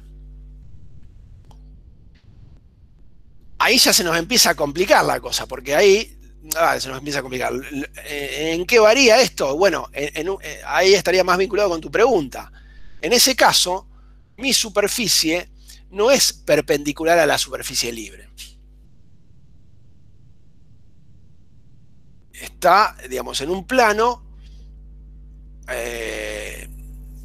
que es que corta ese plano de superficie libre, con lo cual mi centro de gravedad, que sería este punto de acá que está dibujando esto, mi centro de gravedad va a estar en un nivel que no va a ser el equivalente a esta distancia. A ver, mejor, o dicho de otra manera, va a estar a una cierta distancia del centro de presiones, que esta distancia no va a ser la misma que esta distancia o esta distancia de la superficie libre. O sea, yo lo que me va a convenir hacer es un cambio de ejes y llevar mi sistema de referencia a este nuevo sistema de ejes coincidente con el plano de la superficie de la compuerta. Entonces, mi superficie libre, mi cero, mi presión cero, presión de referencia, si quiere, va a estar en la intersección de ese eje coincidente con los ejes principales o mejor dicho, coincidente con el plano de la superficie y el plano de la superficie libre. O sea, esta distancia va a ser mayor a la que tengo en este caso. Es simplemente para poder calcular la posición del centro de gravedad y la posición del centro de presión. De esta manera es un engorro, básicamente. ¿Se entiende?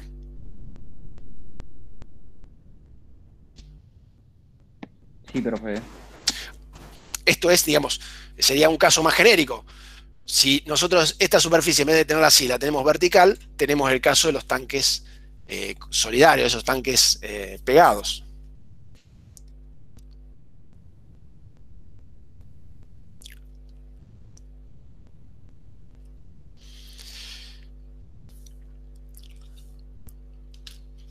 Bien, yo no sé, ¿ustedes pudieron ver alguno de estos ejemplos previamente? Voy a volver a insistir, medio vigilante lo mío, pero bueno, la idea es que alcancemos otra dinámica. ¿Pudieron hacer algún análisis de estos ejemplos? Yo la verdad que no pude ver nada, pero ya mismo me voy a poner porque... Les propongo, yo sé que es denso, más aún. En realidad también se juntó con lo que vimos la primera clase y también con repasar un poco de continuos y termos y cómo que fueron. No, entiendo. Yo empecé a leer la unidad 3, pero no sabía ni cerca de todo. Los entiendo, no. La idea es ir alcanzando esta dinámica con las clases. La clase que viene seguramente va a estar César, pero van a haber algunos más ejemplos. La idea es que César no les marque o yo o Ricardo, los tres docentes, que no les marquemos el camino, sino que ustedes nos consulten a nosotros. En estas primeras clases seguramente nosotros les vamos a ir mostrando o proponiendo, pero la idea es que ustedes nos maten a preguntas. Yo lo dejo acá. Las próximas... Quedan varios ejercicios más, como les decía. Quedan algunos ejemplos. Más que nada, la idea de estos ejemplos es la aplicación teórica de los conceptos que se ven tanto en el libro como en los resúmenes, como es en la presentación. Pero, por ejemplo, el caso de tapón cilíndrico, el caso del camión cisterna que está explicado en los videos que subí, tiene algunos problemas de sonido, pero bueno, se entiende bastante bien, si no, haga las observaciones que sea necesario, pero que está subido, digamos, ahí en el foro. Esos ejemplos tienen todos estos conceptos que venimos hablando aplicados a cada caso. La idea es que ustedes renieguen un rato, lo que puedan, y después nos maten a preguntas. ¿Qué les parece? Profe, o sea, la clase que viene ya... el profe va a empezar con lo otro, digamos, o sea, tiene su ritmo la materia, digamos. Tiene su ritmo, seguramente, yo ahora después le voy a comentar a César lo que estuvimos viendo, es un poco lo que venimos haciendo siempre, pero él seguramente va a dar, o va a esperar que ustedes planteen dudas, y sobre todo, seguramente va a haber más aquello de curvas, fuerzas sobre superficies curvas, que es digamos, un desarrollo posterior a superficies planas, que es lo que estamos viendo, flotación y estabilidad, empuje, esas cosas ustedes las vieron en física, ya tienen cierto, o sea, no debería ser algo que les cueste, estas son aplicaciones de todos esos conceptos, y después ya vendrá la clase siguiente con balances integrales. La idea es que la semana que viene esté cerrado el tema hidrostático. O sea, balances integrales para el viernes que viene empezaríamos. El viernes que viene arrancamos balances integrales. O sea, habría que tener algo visto de eso para el viernes. Algo visto de eso, sí. Por lo menos leída la presentación y la presentación que está colgada y los conceptos que se plantean en el libro. Una primer leída, por lo menos. Entonces después ahí empezamos a ver ejemplos. La idea es que si ustedes leyeron eso más que nada lo vemos en el White, creo. Bueno, ahí fíjense en la guía de clases, está bien descrito de dónde lo vemos. A ver, ya me fijo. Sí, ahí está. Creo que la primera parte la vemos del Sengel y después... No, perdón, estoy diciendo pavadas. Acá. La lectura de resumen del capítulo 3 de White. Esto lo vemos más que nada del libro White. Si no pueden descargarse de los libros, avísennos. Bueno, todas las dudas que tengan, el material siempre tiene que estar. La idea es que ustedes tengan leído el tema y por lo menos nos vamos a basar mucho en los ejemplos que se ven en el libro, por lo menos haber leído los ejemplos y de ahí les puedan surgir las dudas.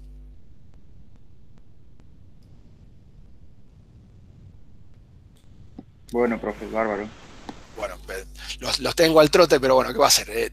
Lamentablemente este semestre va a ser ajetreado, porque la pandemia y todo este lío de la organización nos está complicando, pero la idea es que lleguemos hasta el final todos aprobados.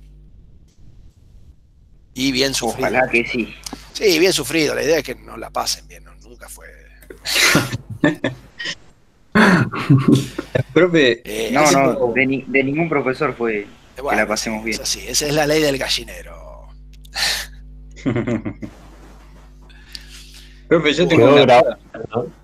Sí, decime. Cortita creo que es. El tema de si yo quisiera hacer dimensionar el camión cisterna, el tanque cisterna, en ese momento que planteamos cuando estaba acelerado en una dirección, que bueno, veíamos que sufría más estrés la tapa posterior que si estuviera el líquido quieto, ¿no? Sí. O sea, horizontal. ¿No es lo mismo hacer el dimensionamiento del tanque como plantearlo si estuviera lleno del todo? No, porque, a ver, está bien tu pregunta, nos viene al pelo para encarar este ejemplo, no sé si está acá, creo que tengo un dibujito del tanque.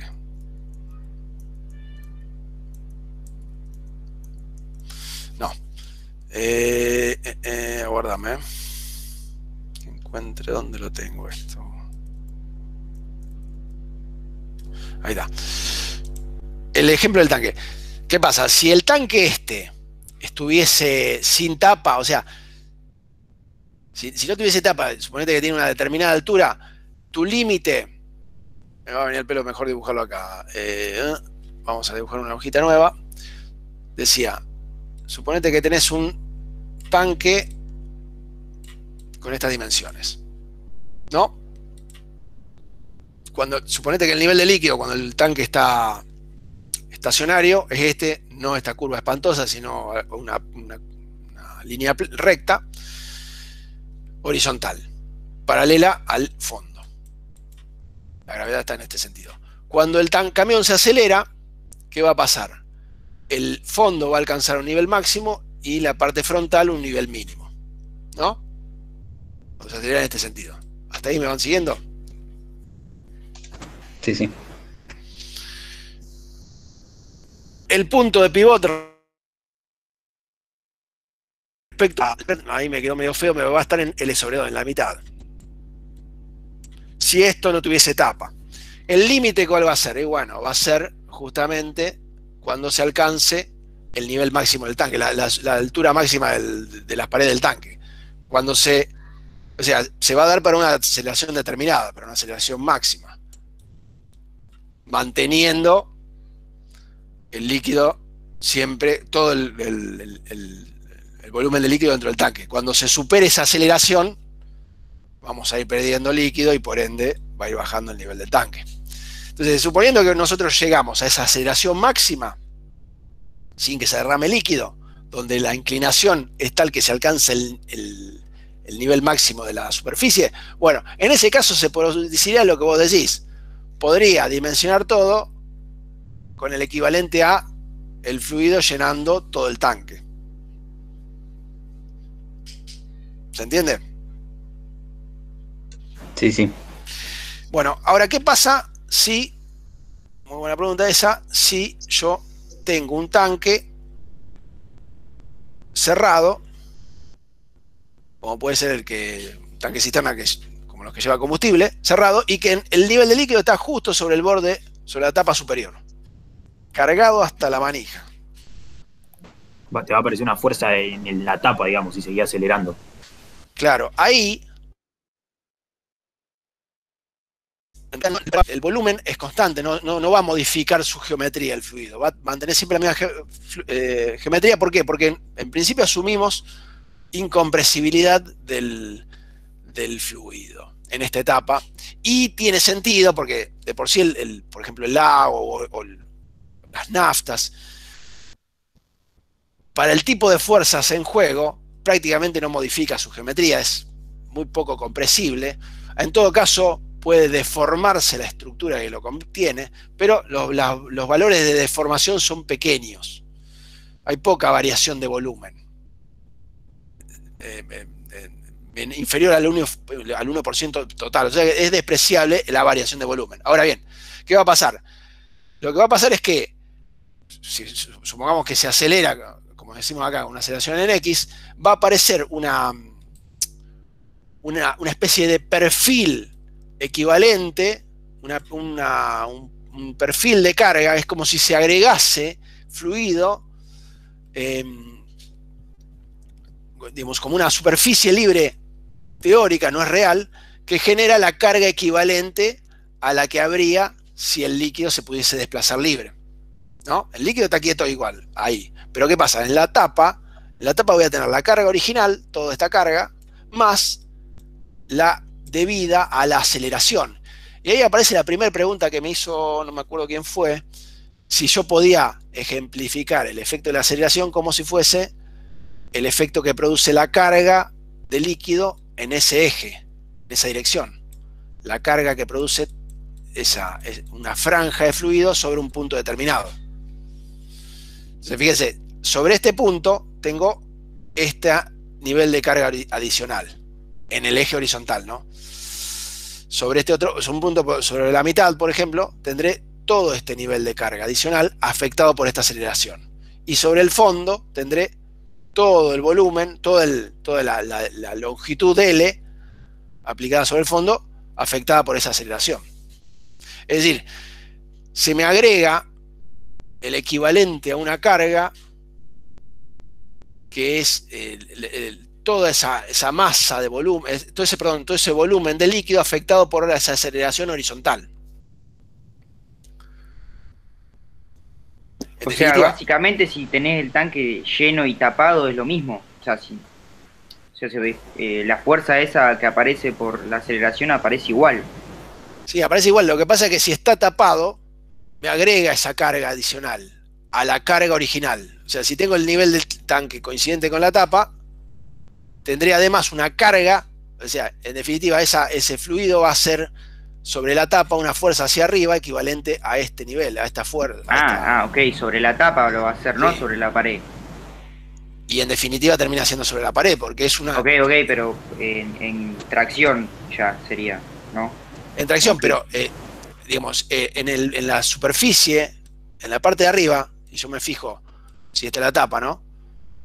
En un punto por acá arriba, yo voy a tener que ese punto va a estar sometido a la carga que tiene sobre sí, que es, fíjate, toda esta zona va a estar sometida a una presión equivalente a este nivel, que es, en definitiva, la carga que ejerce el fluido que tiene delante de sí, afectado por la aceleración en X. Es una carga virtual, no es tal, no es que tiene fluido adicional. Toda esta carga la puedo representar por un aumento de nivel de líquido. Profe, ¿y los triángulos de presiones que se formarían con el cisterna quieto y con el cisterna acelerado tienen su hipotenusa en paralelo? Son en paralelo. A ver, si el tanque está quieto, claro, si el tanque está quieto tendría este triángulo. El tanque desplazado, acelerado, tendría este otro triángulo. Son paralelas las hipotenusas, ¿está bien? Ahí va.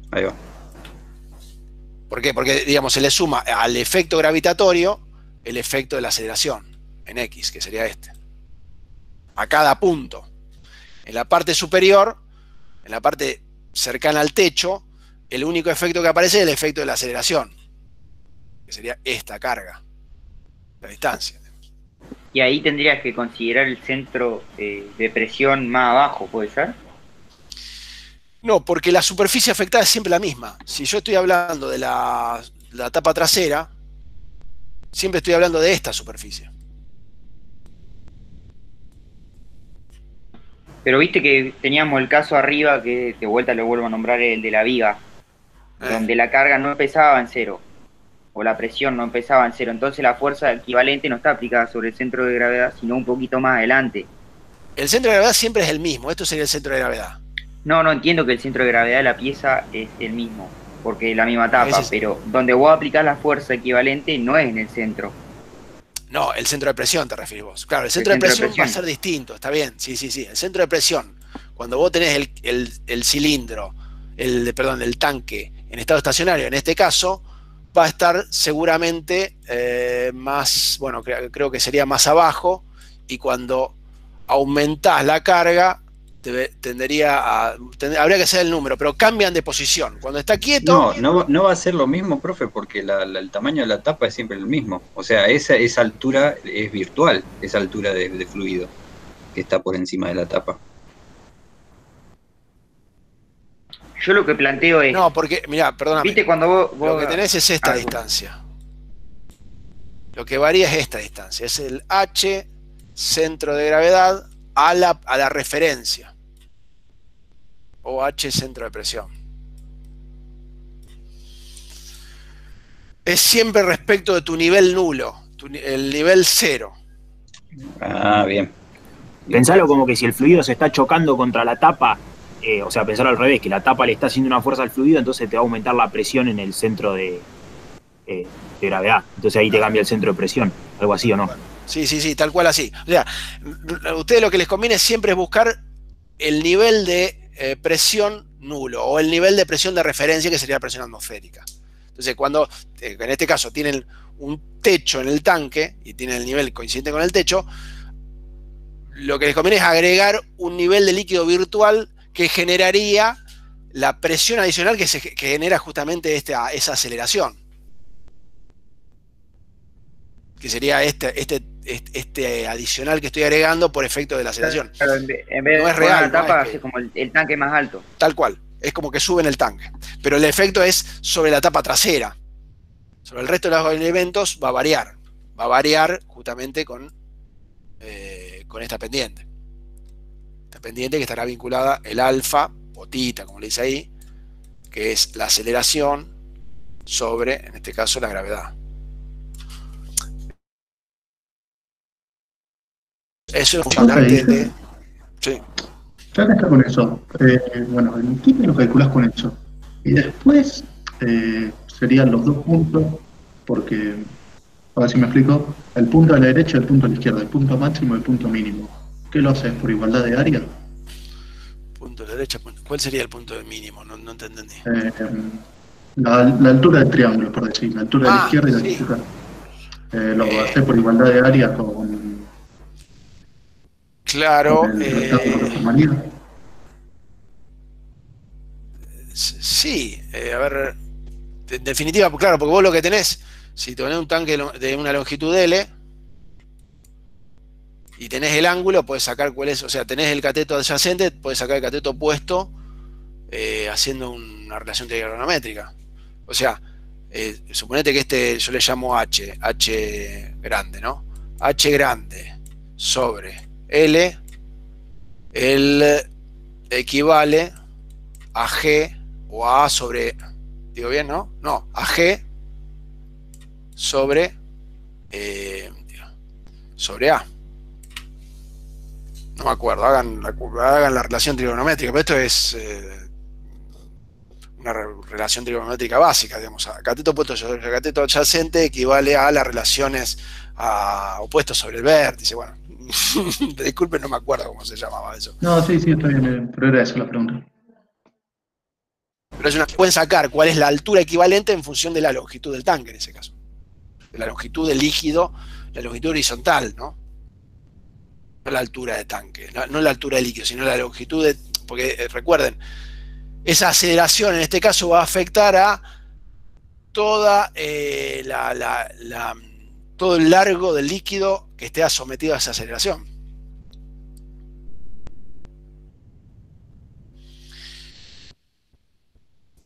¿Y qué pasa? Ahí mismo, en ese ejemplo, van a ver el caso de que le plantea, digamos, ¿qué pasa si al cilindro, al tanque, que es lo que van a, si alguna vez observan, lo que es lo que tienen la mayoría de los tanques cisterna que transportan, por ejemplo, combustible?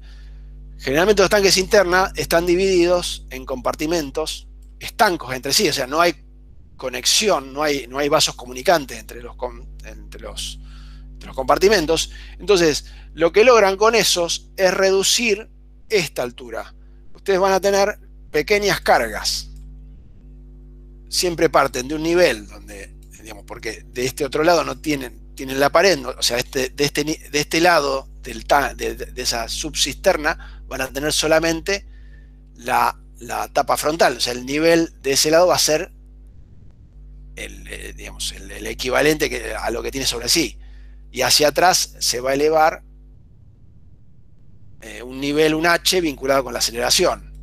O sea, van a tener saltos de carga inferiores al salto de carga equivalente a si no tuviesen ninguna subdivisión.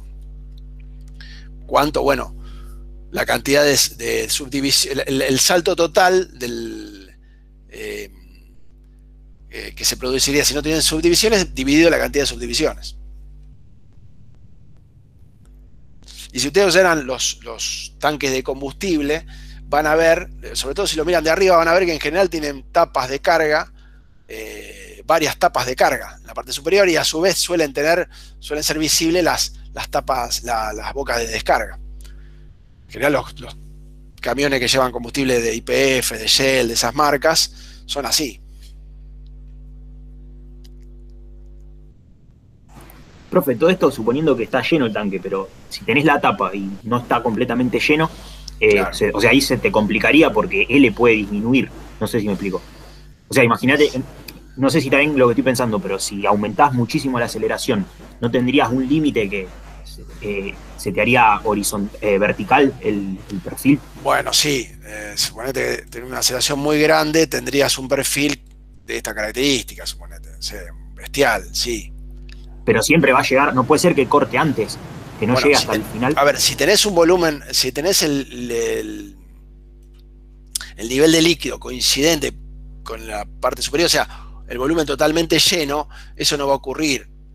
¿Por qué? O sea, lo que puede ocurrir es que por efecto de compresibilidad tengas mayor densidad en la parte trasera que en la parte delantera.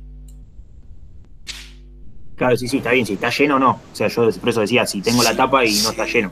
Claro, si vos tenés un nivel inferior al de la tapa, bueno, la superficie libre va a ir aumentando hasta que alcance el nivel máximo. Después va a pasar esto. Se te va a ir llenando, digamos, siempre la burbuja libre de líquido, la burbuja de vacío, en principio se mantiene constante. Vos tenés que partir de esa idea. Y después la geometría se va acomodando para ir, digamos, se va a ir plegando hacia atrás, y en algún momento podrías tener un caso extremo en el cual la aceleración horizontal coincida con la gravedad, en la cual tengas un perfil prácticamente... Sí, no tendrías que tener ese caso. Ese caso se te daría solamente si tenés caída libre, por ejemplo. Porque si vos tenés aceleración en este sentido, de la gravedad, siempre vas a tener una componente, una resultante. Claro, sí, entiendo. Es imposible que te dé un vector para abajo. Claro. Podría ser que esta aceleración la horizontal sea tan grande que la aceleración de la gravedad se opaque. En general eso, qué sé yo, son situaciones muy particulares, no sé, en algún impacto, en algún choque puede ser. Pero igual, sí, que tengas 4, 5, 6, 10 G, por ejemplo. Esas son situaciones extremas que en general derivan se rompe todo, ¿no?